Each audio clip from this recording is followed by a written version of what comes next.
Okay, so you're going to go live in 3, 2, 1. Hi, good evening to those of you joining us live, and hello to anyone who's watching this as a recording. My name is James Harper. I'm the head of English at West Somerset College, and I'm here for tonight's Get Ahead in English.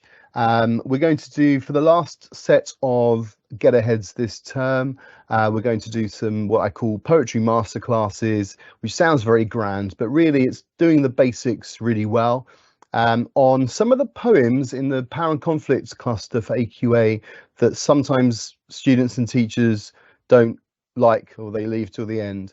And that's dangerous because we had one of the maybe trickier poems come up in the exam, and we want to make sure that we are covering all bases.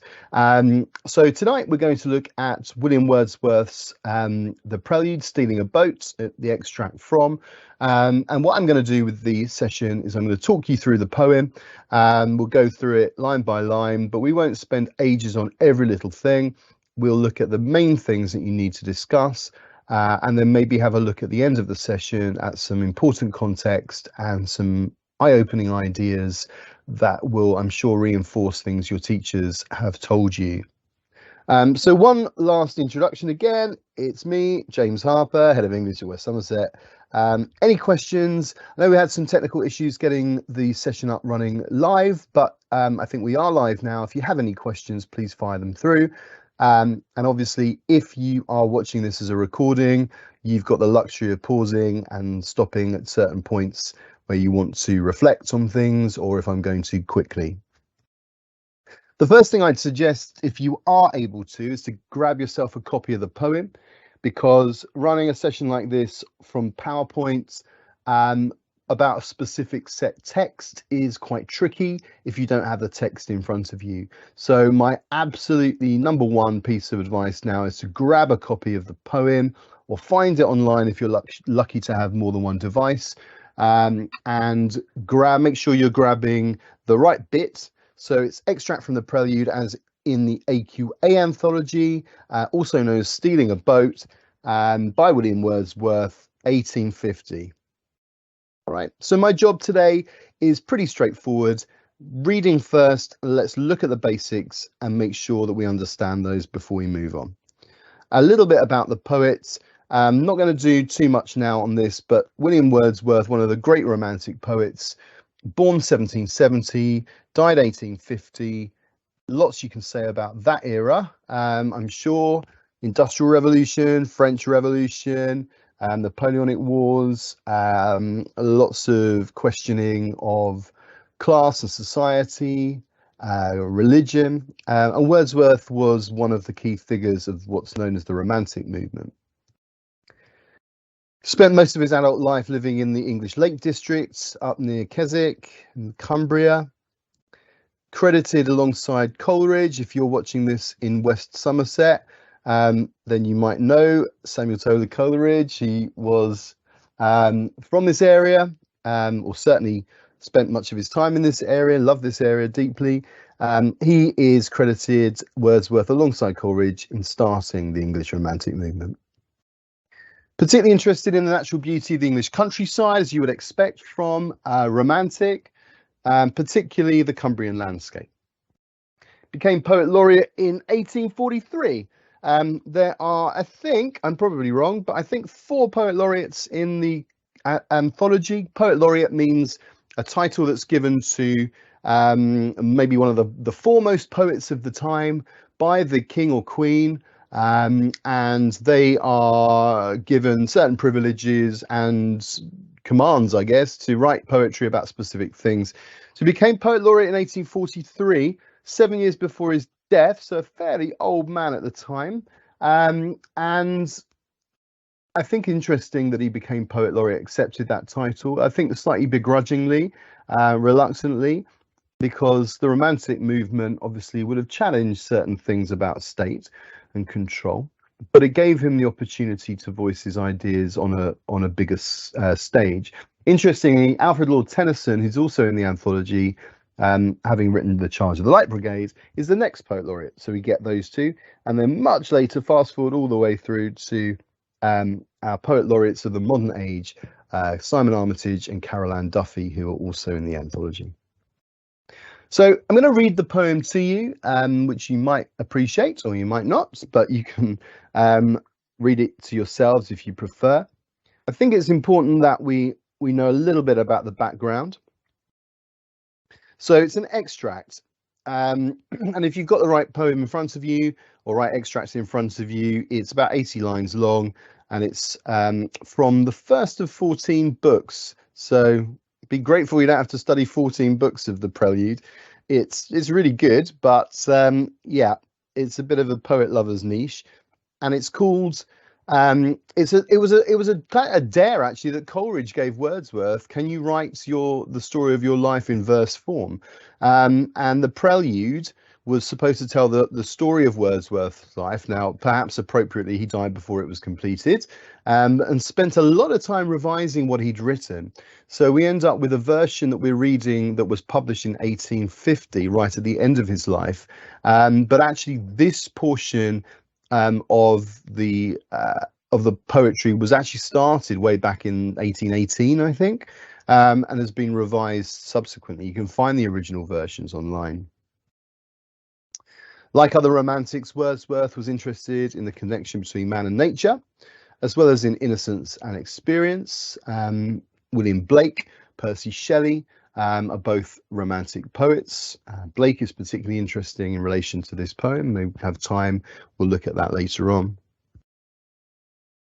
And this extract here explores both pairs of connections. So we're looking at man and nature and the way man and nature interact. And we also look at the way in which innocence and experience conflict or interacts. This is a poem in a cluster called Power and Conflict. So we're looking here maybe at the conflict between man and nature and innocence and experience. And that's maybe where I would go. The power of nature works as well. Okay. Obviously, any questions, anything you want to ask about, please let me know. 1850 version. So here's the poem. I'm going to read the poem to you in my best poetry reading voice. If you prefer to have somebody else read it to you or read it yourself, then obviously that's fine. The Prelude, extract from Stealing a Boat, William Wordsworth. One summer evening, led by her, I found a little boat tied to a willow tree within a rocky cove, its usual home. Straight I unloosed her chain, and stepping in, pushed from the shore. It was an act of stealth and troubled pleasure, nor without the voice of mountain echoes did my boat move on, leaving behind her still on either side small circles glittering idly in the moon, until they melted all into one track of sparkling light. But now, like one who rose, proud of his skill, to reach a chosen point with an unswerving line, I fixed my view upon the summit of a craggy ridge, the horizon's utmost boundary. Far above was nothing but the stars and the grey sky. She was an elfin pinnace. Lustily, I dipped my oars into the silent lake, and as I rose upon the stroke, my boat went heaving through the water like a swan. When, from behind that craggy steep, till then the horizon's bound, a huge peak, black and huge, as if with voluntary power instinct, upreared its head. I struck and struck again, and growing still in stature, the grim shape towered up between me and the stars, and still, for so it seemed, with purpose of its own, and measured motion like a living thing, strode after me. With trembling oars I turned, and through the silent water stole my way back to the covert of the willow tree. There, in her mooring place, I left my bark, and through the meadows homeward went, in grave and serious mood. But after I had seen that spectacle, for many days, my brain worked with a dim and undetermined sense of unknown modes of being. O'er my thoughts there hung a darkness, call it solitude or blank desertion. No familiar shapes remained, no pleasant images of trees, of sea or sky, no colours of green fields, but huge and mighty forms that do not live like living men, move slowly through the mind by day, and were a trouble to my dreams. So, I hope you enjoyed that. I quite enjoy reading this poem aloud. It has real power and gravity to it. It feels important and significant and weighty, even though it's quite a simple story, really. Some people, I'm doing the poems that tend to get avoided, but in this case, I'm not sure why, because this is probably, I would say, the simplest poem of all 15 in the anthology. Certainly on the surface level, the language may be complicated in places, but the idea is relatively straightforward. So this is a poem then that's perfect for this time of the year if you're watching this in kind of midsummer, middle of June. As the days get longer and longer, the summer evening keeps people out later during the night. The days are extended. Children stay up late. Children find it hard to sleep. I'm sure my children will struggle to sleep. And this boy, who is probably Wordsworth, although in today's session I'm going to treat that rather circumspectly, so I'm not going to say that it's Wordsworth's experience, although, you know, we're pretty sure this is an autobiographical piece prompted by this Coleridge dare to write his autobiography or memoir through verse. So this is what the little Wordsworth is doing. Little William is off on an adventure, really, on a summer evening where the light stays bright for longer, and he takes this boat. So it is important, before we do any close analysis at all, that you understand what is happening in the right order, in as simple a term as possible. So this slide is really useful if you're struggling with poetry, because you can't really go beyond until you've got this. So the narrator recalls a childhood memory in which on a summer evening he stole a boat that was tied to a willow tree. He's excited by this, but also knows he's doing wrong. As he begins rowing, he's confident and feels at one with nature. As he rows further, he sees a craggy peak loom up in front of him and begins to panic. He rows back to the cove in a state of shock and anxiety. Over the next few days, he thinks a lot about his experience and he has troubled dreams.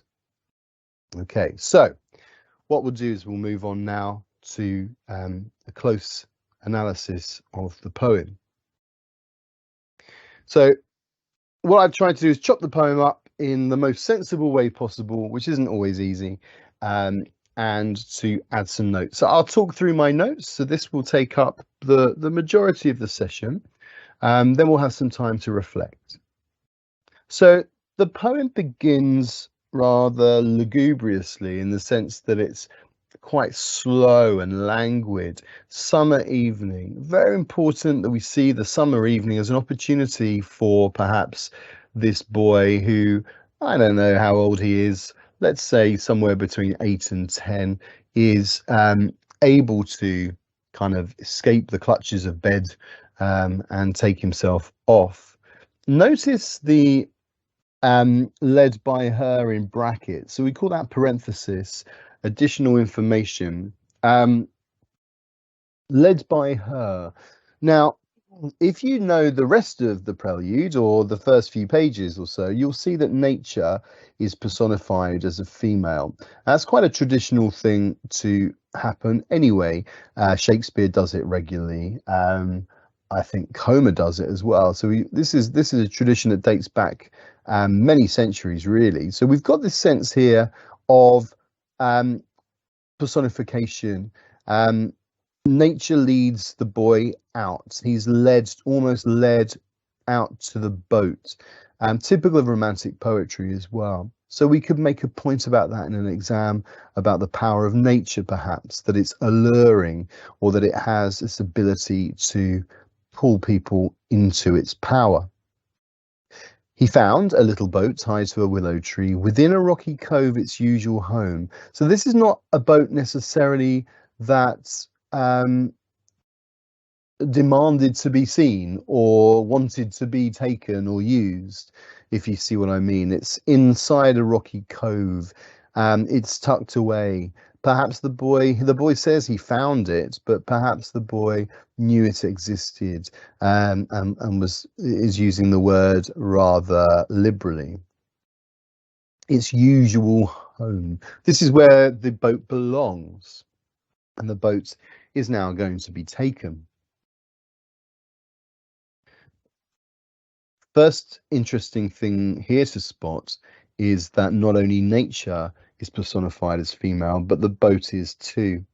So we might say that by personifying both the boat and the nature as feminine, they are attached, they are attracted, they are combined and intertwined. So the boat has a chain, her chain. The word straight there is a short form of straight away, immediately. So immediately he unloosed her chain, unloosed to take off, to slip. These are words that suggest confidence and assuredness. That word straight is placed at the start of the line to emphasize speed. Straight I unloosed her chain. The boy acts swiftly. There's no hesitation there. He doesn't say that he hesitated. I think that's quite interesting, because in a lot of other texts that we study where an act of crime or transgression takes place, I'm thinking of Macbeth here, I'm thinking maybe of A Christmas Carol, even Jekyll and Hyde, we see hesitation before an act of a disorder is committed. This boy does it quickly. Straight I unloosed her chain. And stepping in, pushed from the shore. It was an act of stealth, and we should know what stealth means. So to perform an act with stealth is to do it secretly, quietly, to be undetected. So he's kind of bigging himself up here. There's a sense of arrogance, but he sees that there's skill in it and that he performs it well. I'm interested to know maybe why Wordsworth sees it as an act of stealth. Presumably there's no one else around, or maybe there is. The poem always feels very lonely and cold to me, particularly in the second half. This act of stealth, though, gives him troubled pleasure. And I might say that troubled pleasure feels like an oxymoron. To be troubled is to feel discomfort and worry and anxiety, whereas pleasure feels like the opposite of that. But we understand it, don't we? Anytime you see an oxymoron on anything, you want to start with the idea of confusion. And that's exactly what we've got here. There is both guilt and thrill. And we've all experienced that. We've hopefully not committed any serious crimes. But we've done something maybe that we're not supposed to, or something we've been told not to do. And there's a frisson of excitement and adrenaline that comes from that. Maybe it's doing something that goes undetected.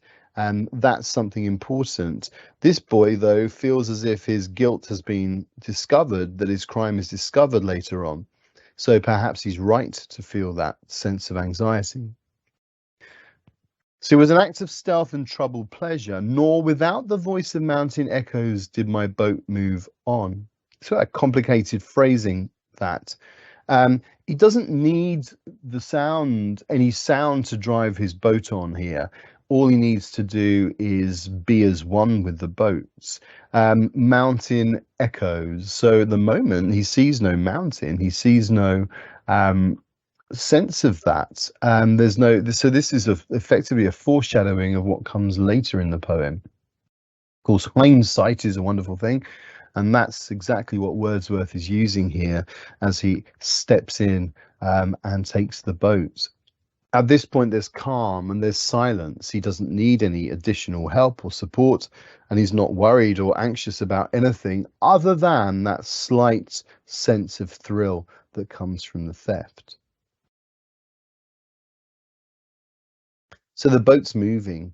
leaving behind her still, back to that personification, on either side. The interesting use of parentheses through the commas here, so that there is a sense of either side of the phrasing as well. Look at the repetition of the sibilant S sounds in this line, in both lines actually. Leaving behind her still on either side, small circles glittering idly in the moon. So we have repetition of s, even on circles is sibilant.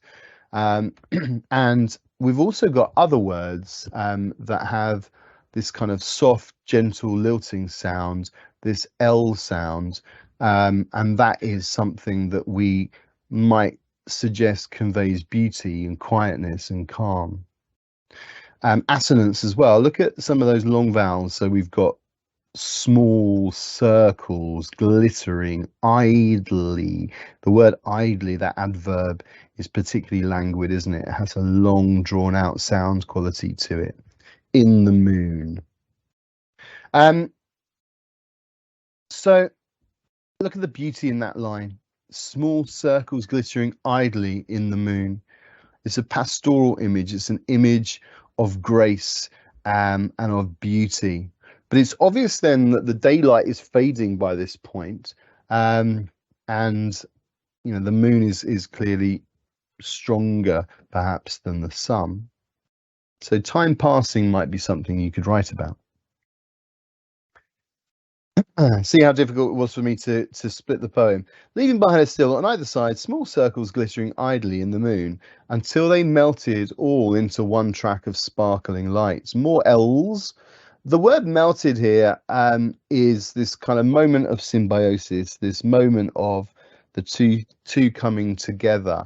So the light of the moon and the movement of the water, the buoy in the boat, the oars as it moves through the water, it's melting into one track of sparkling light. Isn't that beautiful?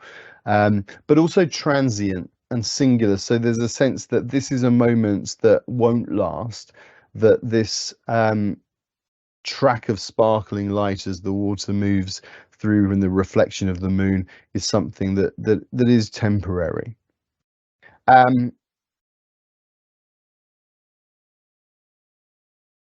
But at the start of sentences tends to suggest a turn or a change or a volta. I would suggest there's a stronger one later on, but this is maybe a moment where Wordsworth shows that the boy is confident, has a touch of arrogance that perhaps needs to be punished. But now, like one who rose, proud of his skill. Look at that, the laser embedded clauses, like one who rose, proud of his skill, to reach a chosen point with an unswerving line. All of these ideas between the commas there are subordinate clauses adding more information, form of parenthesis. It's like he wants to really self-aggrandize and show that he's somebody worth listening to, and that he's a skilled oarsman, and yet presumably he's not. So he wants to reach a chosen point with an unswerving line. I love the word unswerving there. It's not a particularly poetic word, but it's a word that shows two things: that he won't deviate from the line he wants to go in, but unswerving is also of the mind as well, isn't it? It's that he's focused, that he's determined. What's he determined to do? Where is he going? Where does he think he's going? He's off on this journey, on this adventure, but where he goes is unknown, really. Anyway, off he goes. I'm going to contrast with the second half of the poem later on.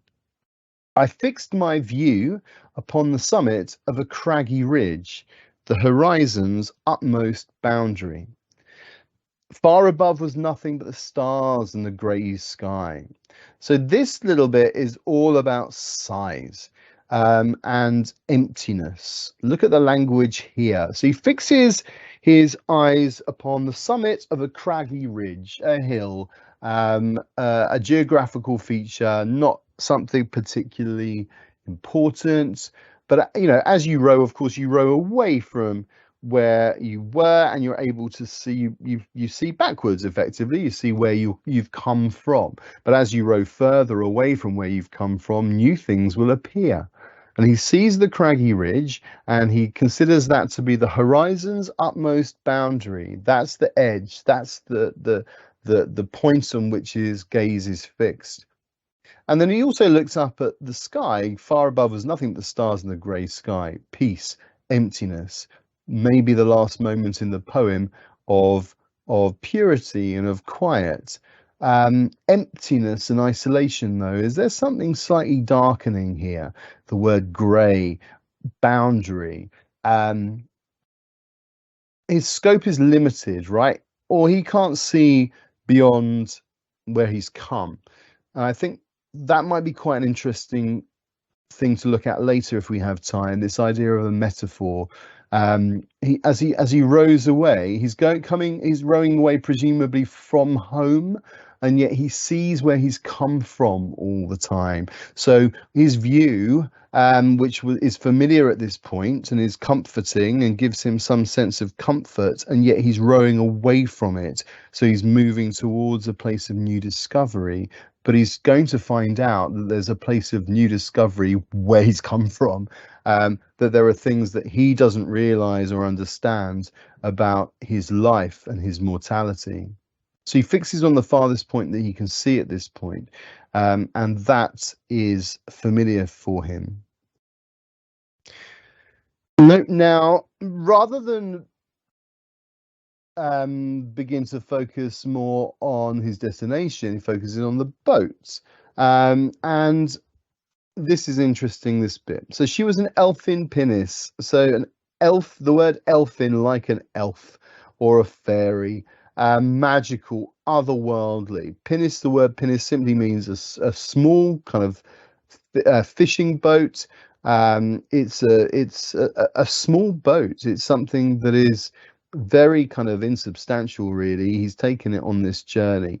Again, maybe feminine imagery here, but also imagery associated with the grand world of epics and mythology.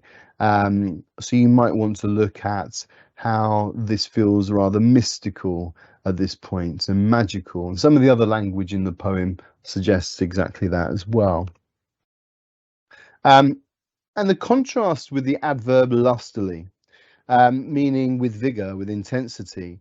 Is this the beginning of a disruption? So she calls the boat, through kind of more anthropomorphism, an elfin pinnace metaphor, and then looks at this idea of lustily dipping his oars into the silent lake. All right, he's greedy, and he accepts that greed. He accepts that that's where he is, with vigor and intensity. He dips his oars into the silent lake, so he's disrupting here as well. And as I rose upon the stroke, my boat went heaving through the water like a swan. There's a beautiful simile there, although I find that there's a slight clash between the verb heaving, which feels heavy and uncomfortable, and a struggle with the grace and the poise of a swan as it moves through the water. Confidence and control is being emphasized through this. Maybe the word heaving is again another chance for him to brag about his skill as a boatsman, that the boat isn't as easy to oar as one might think, and yet she was an elfin pinnace. She's a tiny little thing.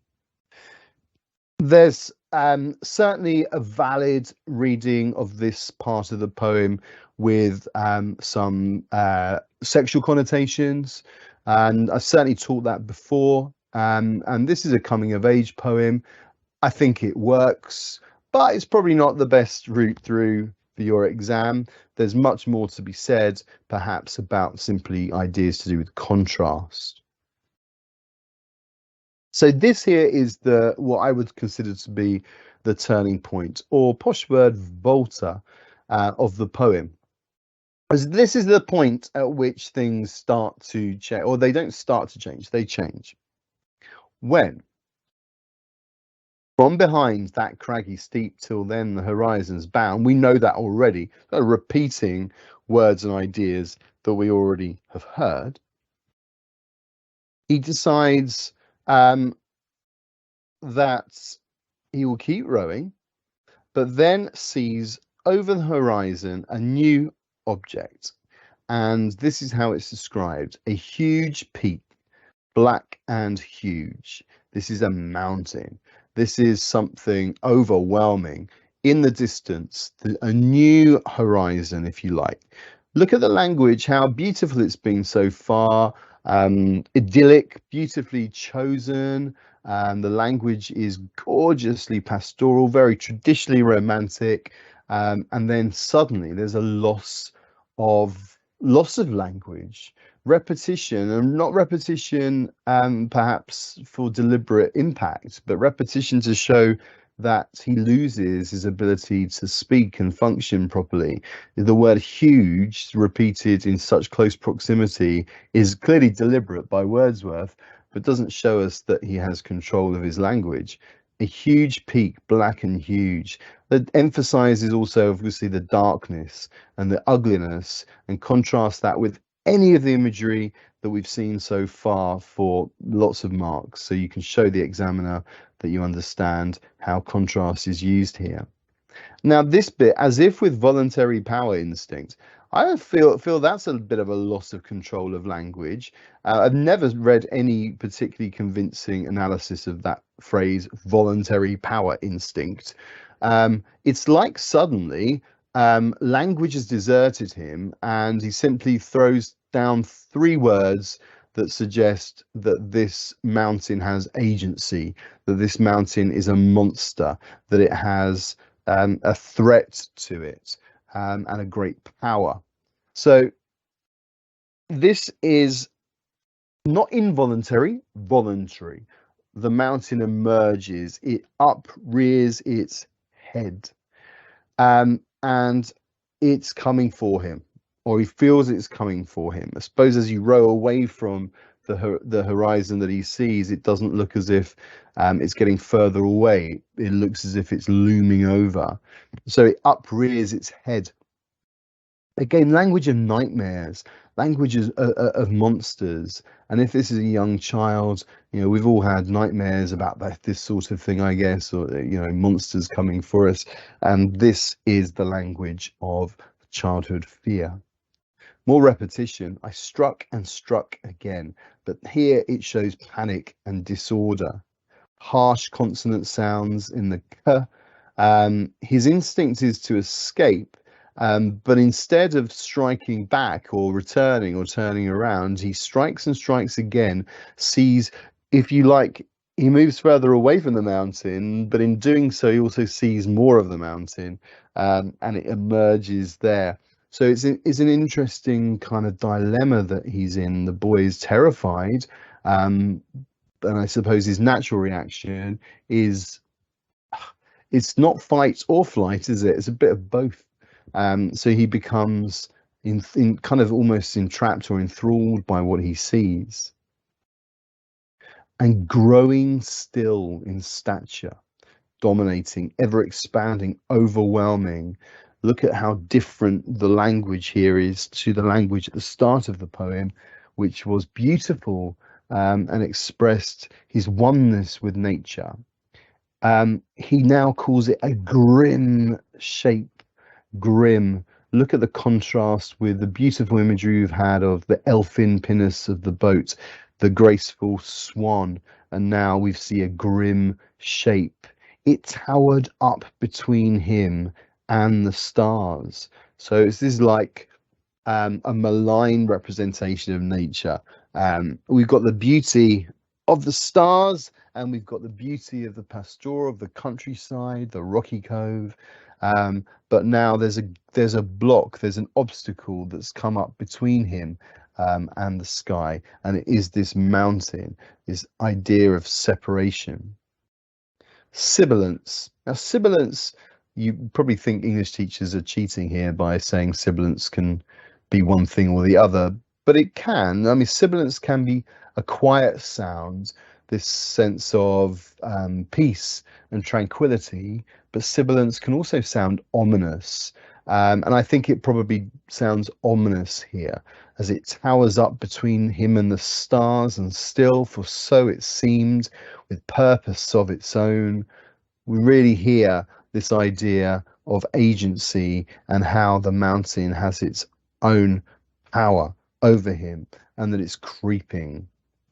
So this isn't loud, it's not noisy, it's just ominous. And measured motion like a living thing, and purpose of its own in the previous line, and measured motion here.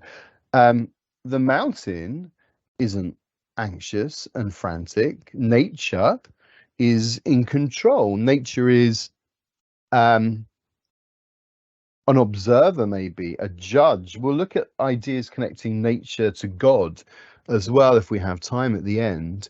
But this idea of measured motion and purpose of its own suggests control and calm. The boy had some of those things earlier on in the poem, if you remember. So the boy felt as though he was in control as he dips his oars in, and he rows like one who knows. And now it's quite the opposite, and the mountain takes some of that control. The mountain, he says, strode after him. Again, this is ridiculous and can't happen. Doesn't happen. It's not happening. But he feels as if he is being chased, and yet he still hasn't turned yet. He's still retreating, but also seeing more. It's monstrous. I said this and I wasn't sure before I wrote it, but a lot of these images of the mountain to me feel traditionally masculine compared to the images that are earlier in the poem, which are feminine. And yet nature is still her in the poem, and nature doesn't become male as such. Think about maybe some of those masculine images though. With trembling oars, look how the oars he has now tremble. Unswerving he was before, cocky, cocksure, arrogant, somebody in control, and now his oars tremble. And this is another Volta, I would suggest. He turned, and through the silent water stole my way back to the covert of the willow tree. I turn. This is a retreat. This is a desire to return to the innocent state that he had before he stole the boat. I spoke earlier about the maybe silly, hopefully silly little things that you've done in your past and that you regret doing, things that are transgressive, or things that are, breaking of the rules of like a moral code of a rule, not necessarily a school rule, for example, but something where you have lied or something where you have stolen, and you wish you'd never done it. And the child does that. He desires to return here to the innocence before the theft. He wants to put the boat back just as it was, and maybe can forget all about this experience. Notice how the poem takes 30 odd lines to get to this point, and yet the return journey takes 2. There's more sibilance. So the word stole is interesting, as certainly a couple of meanings. To steal here relates to the theft, but also means to move quickly. And I'm sure that's a deliberate choice of a homophone there by Wordsworth. Anyway. Boat goes back to its rightful home, its usual home. There in her mooring place, I left my bark. I love the word bark. In Macbeth, Shakespeare talks about, the witches, when they talk about torturing the captain, if you remember, they talk about his bark being tempest tossed. So this is a word meaning a boat. It's an example of synecdoche, where the bark that makes the boat, the wood itself, becomes the boat. And yeah, it's not a point you need to make in the exam, but I think it's an interesting choice of word at this point. Kind of reduces the boat to something that is more functional now, or what it's made of, its constituent parts, rather than an item of beauty um, or even seduction, which is how some people might read it. So he's left the boat, and now through the meadows homeward went. And look at his mood. It's grave and serious. Grave and serious, eh? Grave and serious feels a bit tautologous, meaning both of those words really mean the same thing. But I suppose grave is more associated potentially with mortality. It certainly strikes that idea from its other meaning. It's affected the child in a profound way. He's been awakened to the sense of his own mortality by what he's seen. He realizes that he's not the center of the world. He's not the center of even his own universe. There are others. The nature around him is both benign and malign and malignant. And there's a sense here that nature has maybe punishing the boy for his crime. And it's not something that disappears straight away. After I had seen that spectacle, we're told, for many days, my brain worked with a dim and undetermined sense of unknown modes of being. Look at the language here of uncertainty, dim, undetermined, unknown. No familiar shapes later on as well. So there's so much doubt now and uncertainty in the child. He can't quite articulate either what's happened to him. So his language is vague because he's not certain what he's experienced or how it's changed him or what the long-term effects of this might be. I think that's really powerfully expressed by Wordsworth. Unknown modes of being. The language here is really heavy. Again, the source of words maybe that the child wouldn't have come up with himself. Over his thoughts there hung a darkness. Call it solitude or blank desertion. So we've got this clear sense here that he's been enshrouded and he's lonely and fearful. Modern readers might link this to clinical depression. So if you are, if you've suffered from depression or you suffer from depression, it's been called many things in the past, and depression is something that presumably has existed since time began, since humans walked the earth. But some of the ideas associated with depression, Winston Churchill called it kind of the black dog on his shoulder, for example, people talk in these terms: darkness, solitude, blank desertion. It feels like a modern clinician would diagnose depression here for this child. That's the way his thoughts are turning, and yet also mirrors the mountain, of course, itself. No familiar shapes remained, no pleasant images of trees, of sea or sky, no colours of green fields. We've got those no negatives in these lines. He's rejecting the pastoral images that once inspired him, or they no longer exist for him. So he's got nothing to go on. Presumably they do still exist. They're outside his window. They're in his immediate environment, and yet none of those things carry any truth, maybe, anymore. So what does? The opposite: huge and mighty forms that do not live like living men. This mountain continues to haunt him. It's not human. It's not human form, so it must be natural. Moved slowly through the mind by day, and were a trouble to my dreams. The power of the imagination, which I'm going to finish this session talking about, I think. The danger is in his mind.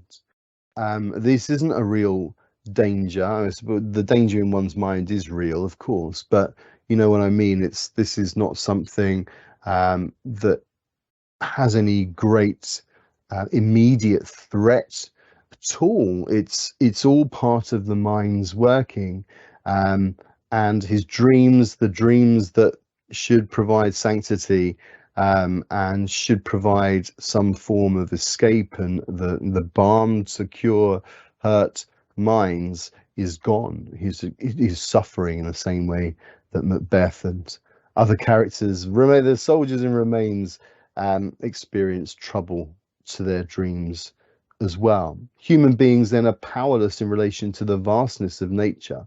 It's not something he can do a huge amount about. So this is a great poem that is kind of becomes this waking nightmare, really. And I think you can see links to other poems like Remains.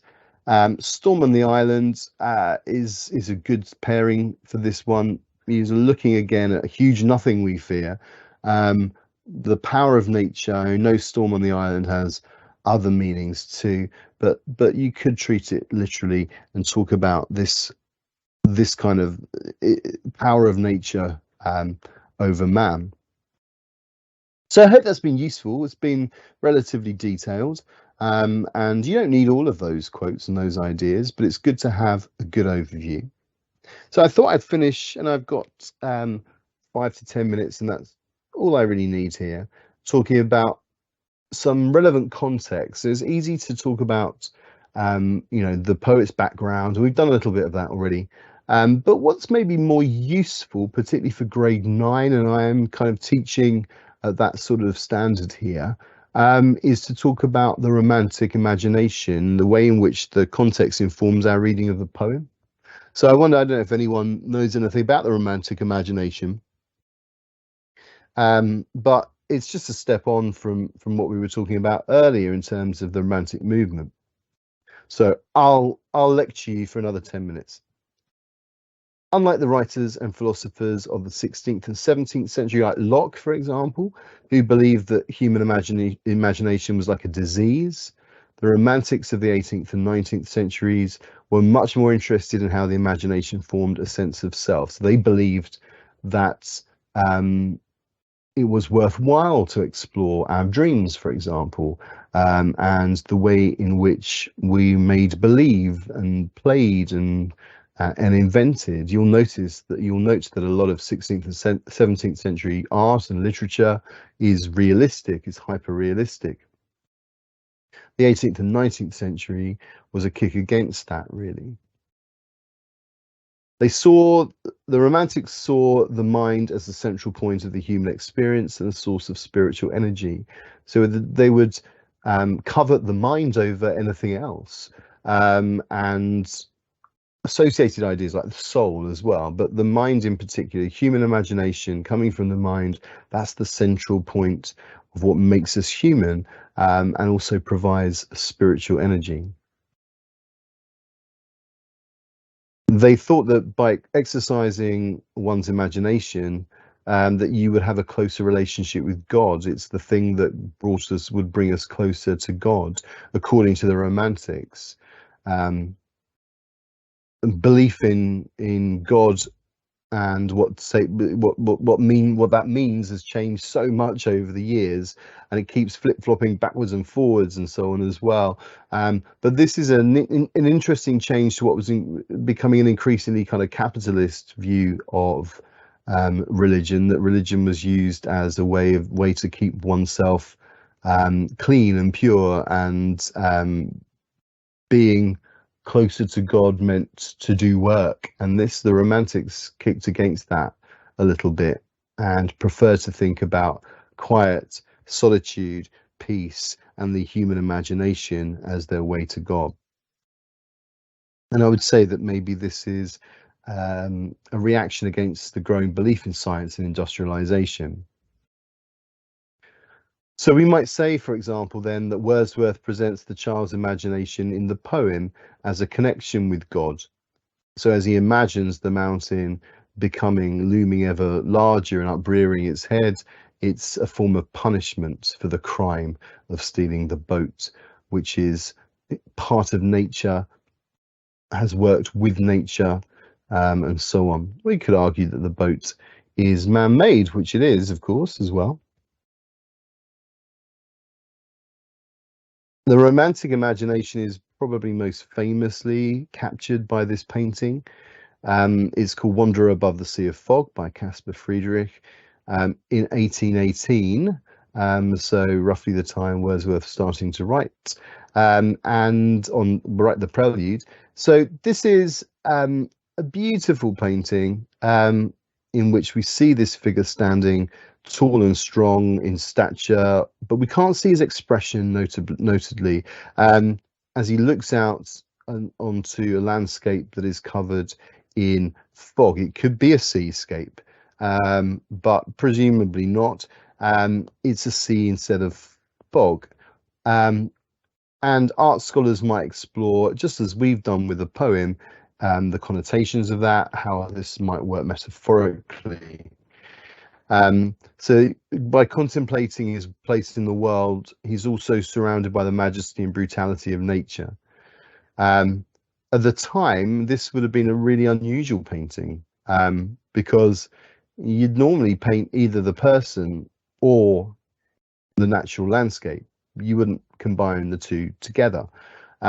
So by Friedrich adding the figure in, it's essential to our reading of it, because he seems to kind of try to assert some dominance over this. I've said that over the sea, I mean over the sea of fog, but actually it's perhaps unsuccessful, or it's certainly up to us to consider if he succeeds in being that dominant force. Think about how this painting links to the Prelude, and to other poems in the anthology, perhaps Ozymandias, Storm on the Island, ideas to do with power and control over nature.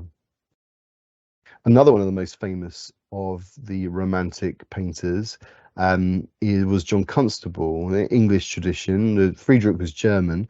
The Haywain is probably Constable's most famous painting, 1821. My stupid caption has kind of covered the human figure with his wagon, so that spoils it a bit. But look it up online, it's easy to find. We talk about British Romantic art. That was much more about the spiritual connection between nature and man, and here we see it. The figure is part of the countryside. It belongs. It's integrated and entwined with the countryside. It's sympathetic and it coalesces with the countryside, whereas in the Friedrich painting, it feels like one is trying to assert dominance over the other. In the Prelude, we see maybe more of that than we do of the Friedrich angle. This is a painting that feels like, well, nature here isn't threatening, but nature here isn't perfect either. The sky is clouding over. It is a picture, though, of relative peace. Then finally, the other great artist of the time that was interested in landscape in particular was Turner, who you might have heard of. 1842 brings us up towards the end of Wordsworth's life, and towards the end of the Romantic era, really, as well. This is Snowstorm Steamboat off a harbour's mouth. Other paintings by Turner also called Snowstorm. He is interested very much in the power, the destructive power of nature, damaging and all-encompassing, overwhelming. We don't see that necessarily in the Prelude, but we do see the threat of it. I could quite easily have chosen a Romantic painting here that showed Gothic tendencies or that showed death and murder. That some of those ideas are evident in the Prelude as well, this sinister force that's beyond our control.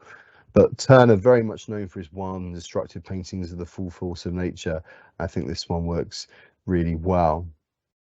So conclusion then is that the Prelude is both very personal and quiet, a private moment, but also has great implications for the time it was written and for, you know, human psychology more generally.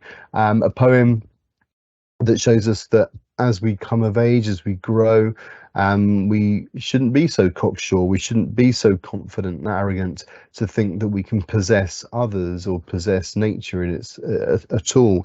That there's a lot to come from that we don't understand about the world. And I think adults and even those at the end of their life would say very much the same thing. you need to understand how the poem fits into the Romantic movement. So I've tried to explore some of those ideas in as clear a way as I can.